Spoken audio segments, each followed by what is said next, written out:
Benda-benda tu saya cerita kat polis. Akhirnya saya follow up dia. Dia kata kopi lah. Bawa bonda, sobu, dia habang lah. Berbulan-bulan selepas tu, pok tu berulang balik. Tu saya kata bisnes. Tu yang tak ada lesen. Jadi apakah usaha yang boleh saya buat sebagai Menteri Besar untuk menghentikan semua kegiatan ini? Yang tak ada lesen, kuasa dia polis lah. Pihak-pihak yang berautoriti. Yang ada lesen, PBT. Terus saya bagi lesen premis. Jadi itulah yang memandu keputusan kerajaan negeri. Sedaya yang ada pada kita. Kok mana boleh pi? Kita pi kok tu lah.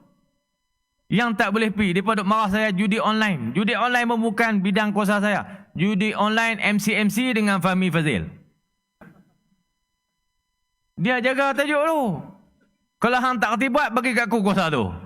Aku nak remove mereka ni semua. Judi online tak online ni. Boleh? Bagi kuasa. Sama dengan lesen perjudian ni. Menteri Keuangan yang lawyer Warohimi sebut ni. Lesen judi dikeluarkan oleh Kementerian Keuangan. PBT lesen premis. Selepas dapat lesen di Kementerian Keuangan, dia mai PBT minta lesen premis.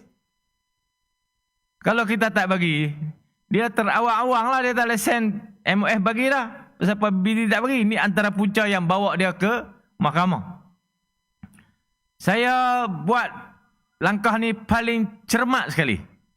Lepas kita buat pengumuman tahun 2021, saya minta SUB bahagian kerajaan tempatan. PMOF. Runding. Runding, bos. Bukan bulldoze. Negotiate. Berunding, bincang. Kami dah dapat keputusan. Selepas ni, kami tak keluar dah lesen premis. Jadi kerajaan negeri mohon Kementerian Keuangan tidak lagi mengeluarkan lesen judi. Setahun berulang tu. Pi habang kat Menteri Keuangan, habang.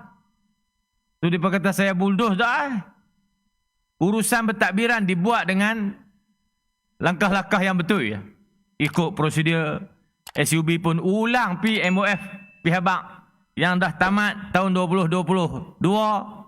Tahun 2023 hampa jangan keluar lah, kami nak mula dah.